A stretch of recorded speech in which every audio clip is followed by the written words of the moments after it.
Yeah. Imagine, like, being up, what, about a minute in the game? And imagine Mhm. all you had to do was just take a knee, Yeah. and you win. Yeah. You won the game. What they even top five still at that point in time? Like, all you had to do Yeah. was take a Undefeated. knee. Yeah. Undefeated. Yep. Mhm. And instead, you run the football. And what happens? Yeah. You fumble the football.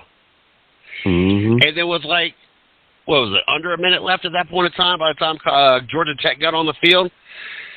80 yards later, Miami loses. Mhm. Like, that could possibly be one of the worst coaching decisions ever in college or probably in any sport. Yeah, ever. What was your thoughts when you saw, this has been a rough week. So, like, I worked late on Thursday, got up first thing Friday, got off the job about 9 o'clock, got on the road about 10 o'clock, and I was in the mountains in Gatlinburg until we got back late Sunday night. So I'm trying to watch all these pieces and put things together and watch different highlights. What was I was like, oh my God, what did I do? What highlight? What just happened? What was your thoughts when you sat there and watched what just unfolded for Miami, and what could have kept them in contention, in serious contention in the ACC?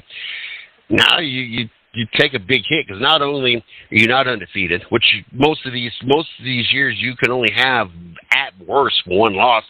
Two losses is probably not going to get you into the big bowl game. But not only that, you took an L on a weak ACC team. You took a conference loss. Not against Carolina, who's playing good this year. Not against Duke, who's playing good this year. You took an L against Georgia Tech, so you lost a conference game. You are 0-1 in the ACC due to Georgia Tech. Not due to North Carolina, who's 5-0, 2-0 in the ACC. Not against Louisville, who is 6-0. We're going to talk about that as well. And 6-0, but they say it must be 3-0 in the ACC, or 3-0 in the ACC, because where I'm looking at, they have it as 3-0 at home, and I think it's supposed to see, because every other one talks about the conference, and I think they had a typo on that. Or not even against Duke, who I think must have the week off, because I haven't seen them playing. Is Duke still undefeated as well? No. They lost to Notre Dame. So you're essentially tied to Duke, and not due to Duke in the conference. Yeah.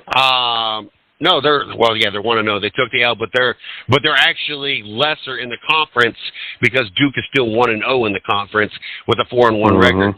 So here you are sitting in the bottom of the ACC. I mean, technically, you're 0-1. You got a couple 0-2 teams due to Georgia Tech, not to Louisville, Florida State, Tar Heels, or Blue. The Blue. There we go. Duke Blue Devils. Who, okay, if you took a loss to them, even as incredibly insane as that play was, or that call was, and it cost you the game, I would be more willing to accept, okay, you went 0-1, but you lost to one of the top 4 teams in the conference. And okay, it's kind of I'm not going to say to be expected, but we was expecting a tight battle. And you knew that there's a possibility you were going to lose to the Tar Heels, or you could lose definitely to the Florida State Seminoles. But instead, you took an L to the Georgia Tech Yellow Jackets, and now you still got to play some of these other teams that now is going to make it almost virtually impossible for you to take the ACC. That's the tougher part for me.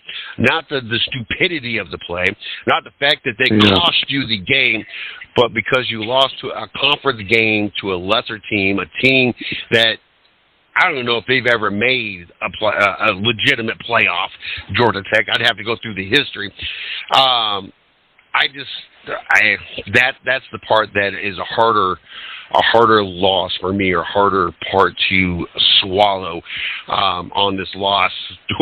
What was your thoughts going through this? Yeah, we'll go with that first. What was your thoughts on that play? It was a very bad decision on the head coach, the coaching staff in general. You know what I mean? Where's that person? Where's the assistant coach that can buzz in his ear and say, "Coach, we need you to kneel the ball"? Or where's the head coach telling the offensive coordinator, "Why are you not running? Why are you running the ball? We kneel the ball here." You get what I'm saying? And then you think about, of course, them losing to Georgia Tech is really bad. You know what I mean? That right there alone is worse. But being able to win the game, and then it trickles down to the athletes. You know what I'm saying? The athletes that gotta get up at 4:00 in the morning, hear these speeches, hear these stories, and hear how we need to practice and how we need to do well, and you can't even just kneel the ball, coach.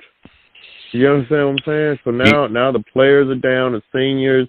Everybody wants to win every game, but it's just heartbreaking. Yeah, it's just crazy. You know who should be on the side? Who should have been on the sideline, and who obviously wasn't? Captain Obvious. Captain Obvious would have been there, be like, "Y'all just need to kneel the ball." Well, thank you, Captain Obvious. I didn't.